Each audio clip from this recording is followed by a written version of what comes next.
अजीजों, जब इब्राहिम ने इस बात को दलील के तौर पर पेश किया और इकरार किया कि खुदा मुर्दों में से जलाने पर कादिर है, तो मैं हैरान हुआ ये पढ़ के कि तब इंसानी तजर्बे में मुर्दों का जिंदा होना शामिल ही नहीं था। इंसानों को इस बात का तजर्बा नहीं हासिल हुआ था कि मुर्दे जिंदा भी हो सकते हैं। अजीजों, ना तो बुजुर्ग इब्राहिम के जमाने में, ना बुजुर्ग इब्राहिम के जमाने से पहले कोई मुर्दा जिंदा हुआ था। उसके पास जिस्मानी कोई दलील नहीं है, उसके पास तारीख की कोई दलील नहीं है, उसके पास किसी घटना या किसी वाकया की कोई दलील नहीं है।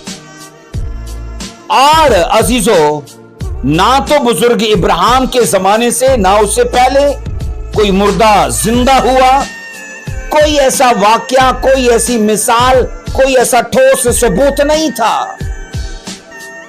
जब किसी मुर्दे के जिंदा होने का कोई वाकया ही मौजूद नहीं, तो इब्राहिम ने कैसे जान लिया कि खुदा मुर्दों में से भी जिंदा कर सकता है?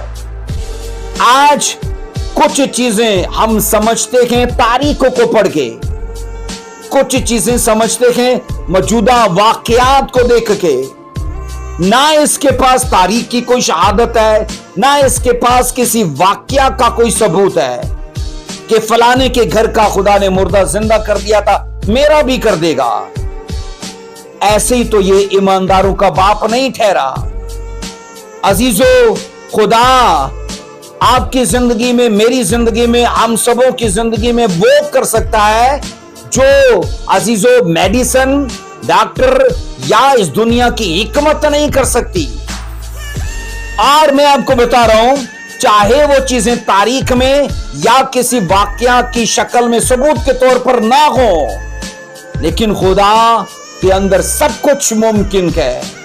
उसकी कुदरत याद रखना वाकयात, तारीख और दलीलों की मोहताज नहीं है। और इब्राहिम के पास, मैंने कहा अजीजों, कुछ ऐसा मैंने कहा सबूत नहीं था। अब यही तो फर्क है जिस्मानी आंखों में और रूहानी आंखों में, यही तो फर्क है।